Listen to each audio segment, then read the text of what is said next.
are the devils in disguise, singing hymns. And at the same time they've deleted me singing hymns, persecuted, suffering. They've deleted that, or they don't want to see an ugly version with the spots on her face. They want to see a pretty version. Ah, got you now, my pretty. Then they had exalted themselves to say that their election or their erection. I've stopped looking at politics. I'm starting to looking at the opposite sex. That their erection and their sexual pleasure is more important as a man compared to the woman. And if she doesn't like that, he then has the authority to snip and cut her private parts, internally or externally, which is totally vicious and wicked that they would do that. But it happens. This is a consequence of being disloyal. This is a consequence of having a woman worship a man ego. So they're saying to me, as a woman, I'm not allowed to have sexual pleasure and enjoy my clit because they want to cut it off. I don't have a giant clit, it's just a normal size clitoris. And I don't insert anything in my vagina unless it's for medical reasons. I don't insert to wash myself regularly. But any sexual toys are like that. It's on the surface, as I'm not a lesbian. So they don't like that. They don't like the fact that a single woman could sexually enjoy her body without a man.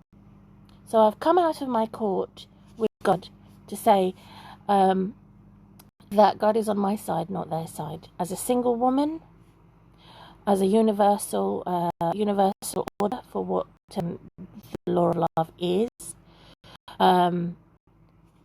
how any pride that I have is given over to God. Any possession I have is given over to God. Any children I have, any beauty I have, any skills, any expert ability, or any talent I have, I give over to God for God's glory, not for the devil. So I've said that as I come out at court to represent Christians and real people who are God's people. So now I'm going to go to the unreal people who are despite copycats. I've covered myself to say that God is coming from the court to do an eternal manifestation of God's love for me. This is my God versus human beings, including man, particularly the sex gender male, because he believes he is the Alpha and the Omega. He doesn't believe that my God is the Alpha and the Omega. So again, that's a problem. So here goes the example. I'm particularly looking at 3 men versus the other 3 men, which actually hate each other. So I'm looking at 3 men who are left, hard left, and the other 3 men who are left, but they're acting or they're performing in right government. So they're mixed. So those that mix things up are the cats who are behaving as the dogs. They are the enemy. Those that are in the dog category who behave as the cats don't like to mix. They want to stay in the left government or they want to stay in the right government, full stop. So this is a problem how currently they're either being tempted to behave as the cat going into the dogs. That I'm trying to figure out. Are they demon possessed, or are they actually naturally? Are they naturally dogs the other way around who are as the cats? So those that God has condemned through Jesus, God's Son, they clear off. I don't want to know you. I don't know you. When I was in prison, you didn't care. When I was naked, you didn't care. When I was hungry, you didn't care. You mocked me. You insulted me. You stole my recipes. You stole my channel. And you boasted that you are better than me in every sense. When in fact, you're not better than me. Everything about you is false. Everything about you is a no person. You're the one who's a nobody. You're the one who has no soul. Because you have to go and kill, steal and destroy other people's lands and children and homes to make yourself feel important with your money and your weapons. So you're the one who's a nobody. the living dead zombie, not me, who is disabled and trying my best to put my message across to say my freedom is violated and I'm being watched by warmongers and thieves. So I have to put this message across. It's important. Even if they are restricting my freedom of speech, freedom of movement, and freedom of religion, it's important. It's vitally important. It's more important I put this message across than the food that I eat, than the clothes that I dress myself with, and than anything else that is basic. Because I don't want to be a victim anymore, and because I don't want misinformation about me and my God and my religion as a Christian woman. I don't want that misinformation, and I've got to put a stop to it. That's why this video is important, particularly on my birthday, because I know that if I cannot block or stop those who have more weapons than me, more social than me, more of everything than me, as greedy gits.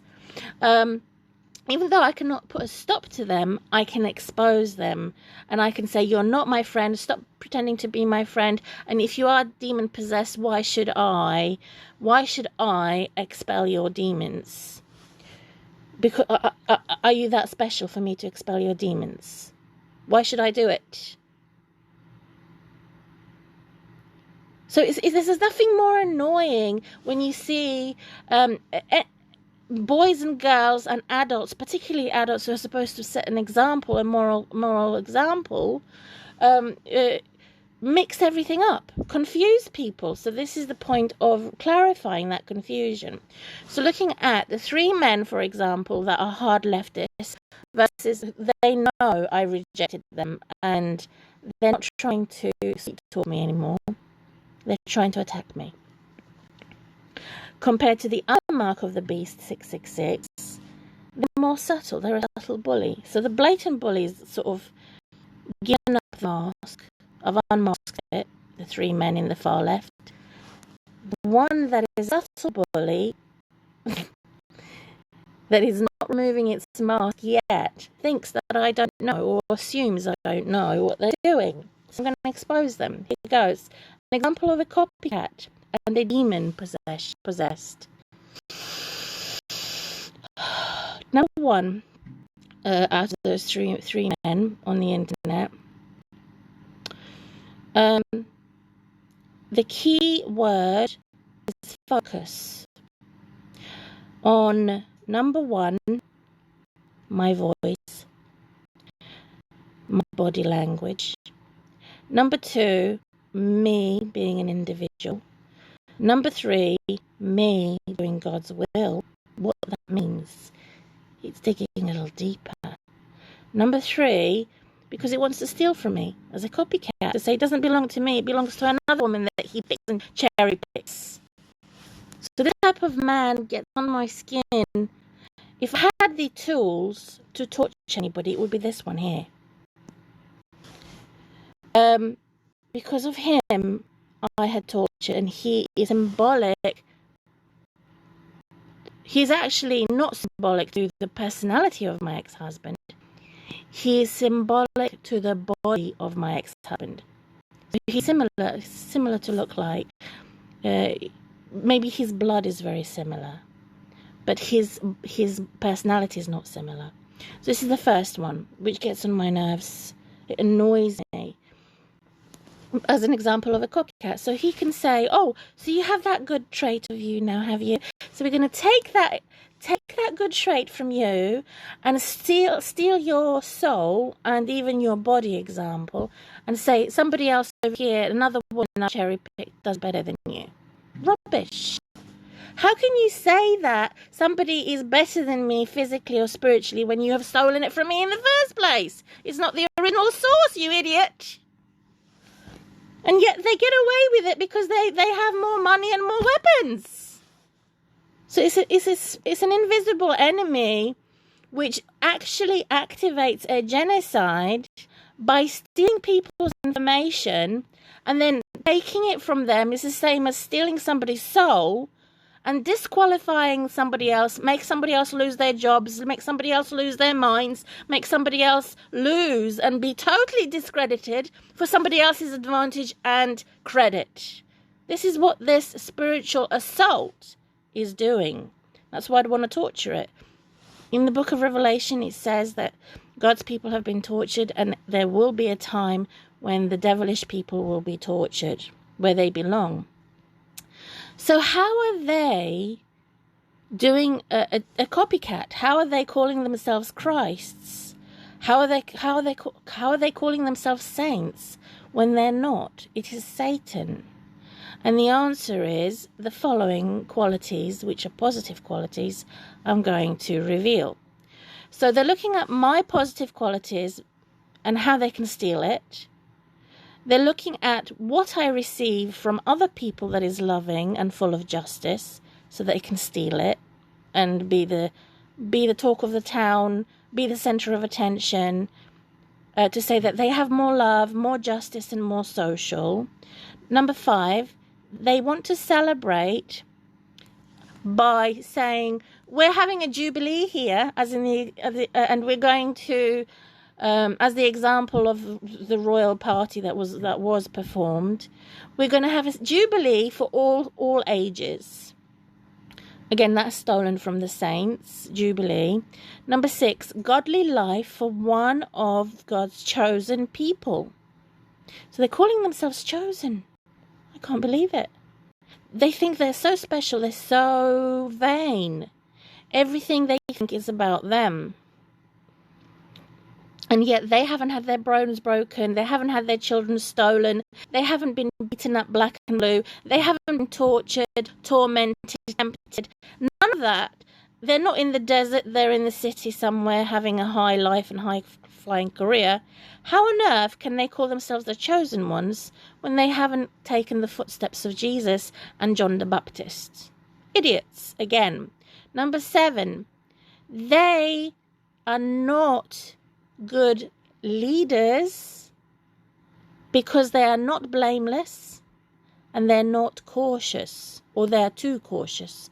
There is no balance when it comes to them being careful. It's all imbalanced.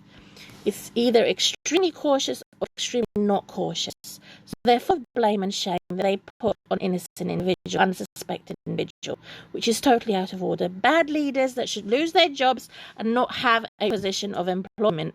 Very people that should have a position of employment is people like me, whether I'm disabled, unabled, or abled. I still should have a spare job in my spare time with the resources, but I haven't got the spare time. It's been stolen from me, and I haven't got the resources to have an extra job. And the government says I have to earn minimal £150 before my benefits are affected, and I'm entitled to that. And I'm not